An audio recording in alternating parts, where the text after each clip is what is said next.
Good afternoon, Your Honor. My name is Stephanie Durr, and I'm representing the defendant, Mr. Johnson, in the matter of the state of Mississippi versus Johnson.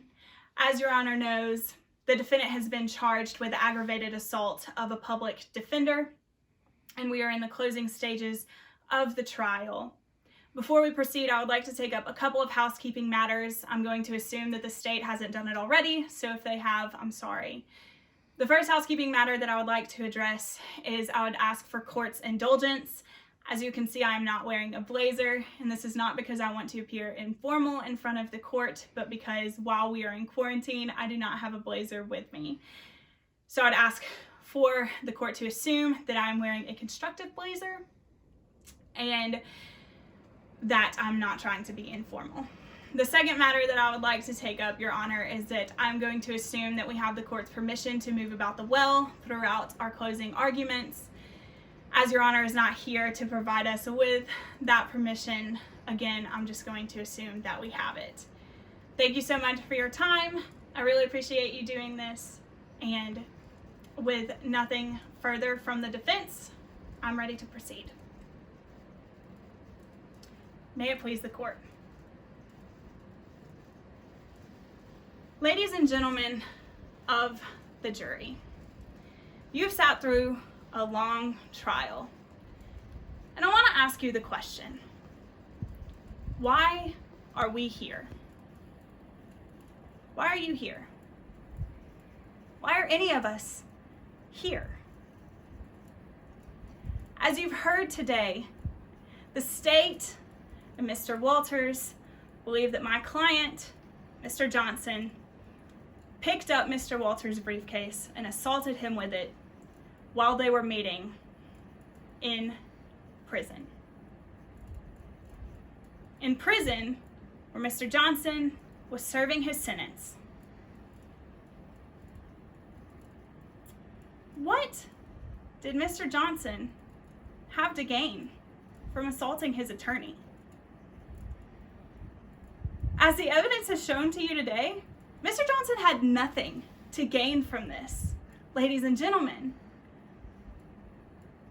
let's revisit the evidence that you've seen and talk through it before you go back to deliberate, because I want to get the story straight before we do.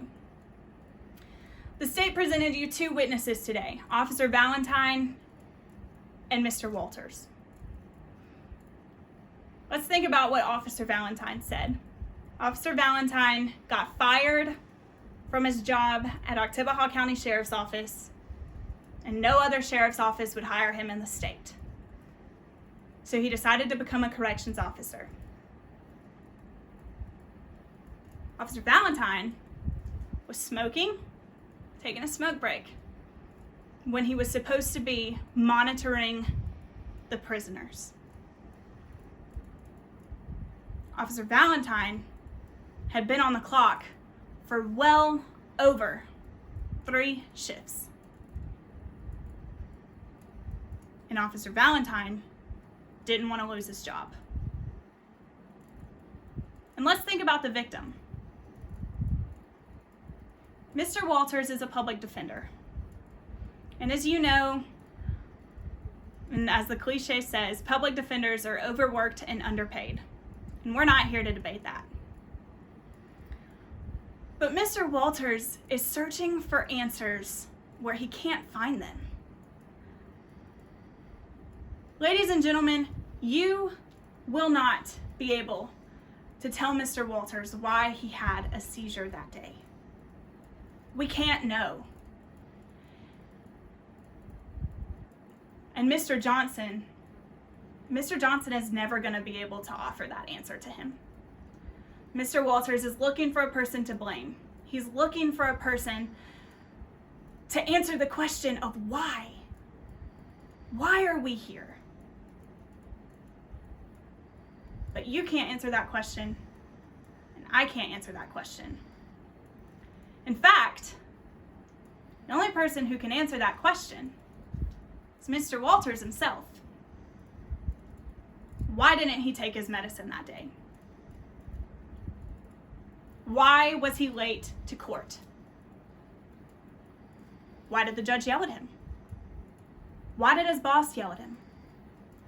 Why did Mr. Johnson believe that Mr. Walters had ineffectively represented him? Why? We can't answer those questions. And you shouldn't be asked to.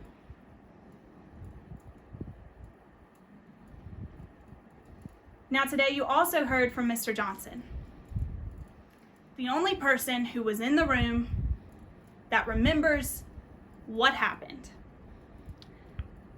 Mr. Johnson saw his attorney have a seizure. Mr. Johnson beat on the door of the meeting room to try to get officers to come and help his attorney. Mr. Johnson believed in the system. Mr. Johnson believed that when he filed a complaint against his attorney, the system would handle it. He wasn't trying to take justice into his own hands. He didn't let his anger get out of control. He was caught in a medical emergency, and now the man who suffered that medical emergency is trying to blame him for it. But did Mr. Johnson have anything to gain from assaulting his attorney? Was that going to make his prison sentence less? No. In fact, if he assaulted Mr. Walters in prison, well, that would be a pretty open and shut case, now wouldn't it? Because there would have been witnesses, there would have been a videotape,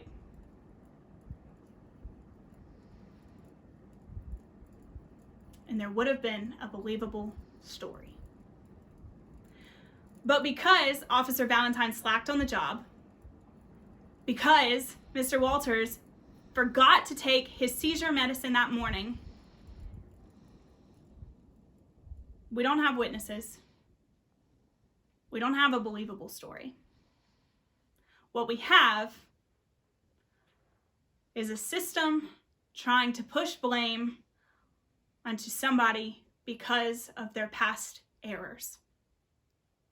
Now I want you to look at the jury instructions that the judge is going to give you whenever you go back to deliberate.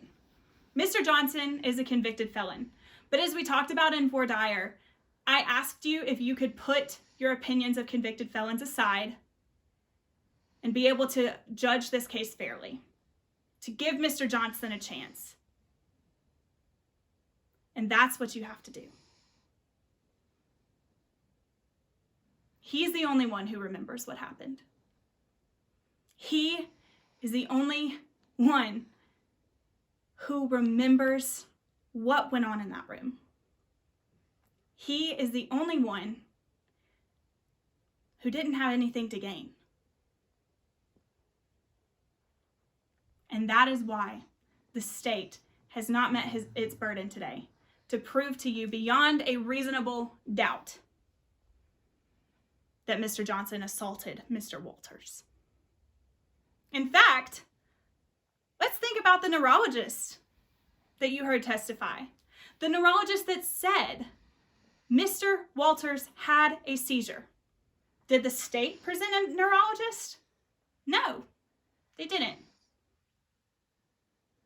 The defense did.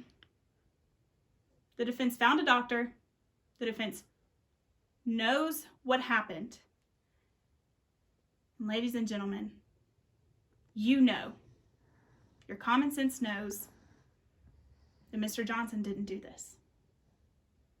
And that is why, when you go back to deliberate, the only reasonable answer that you can find is that Mr. Johnson is not guilty. Thank you.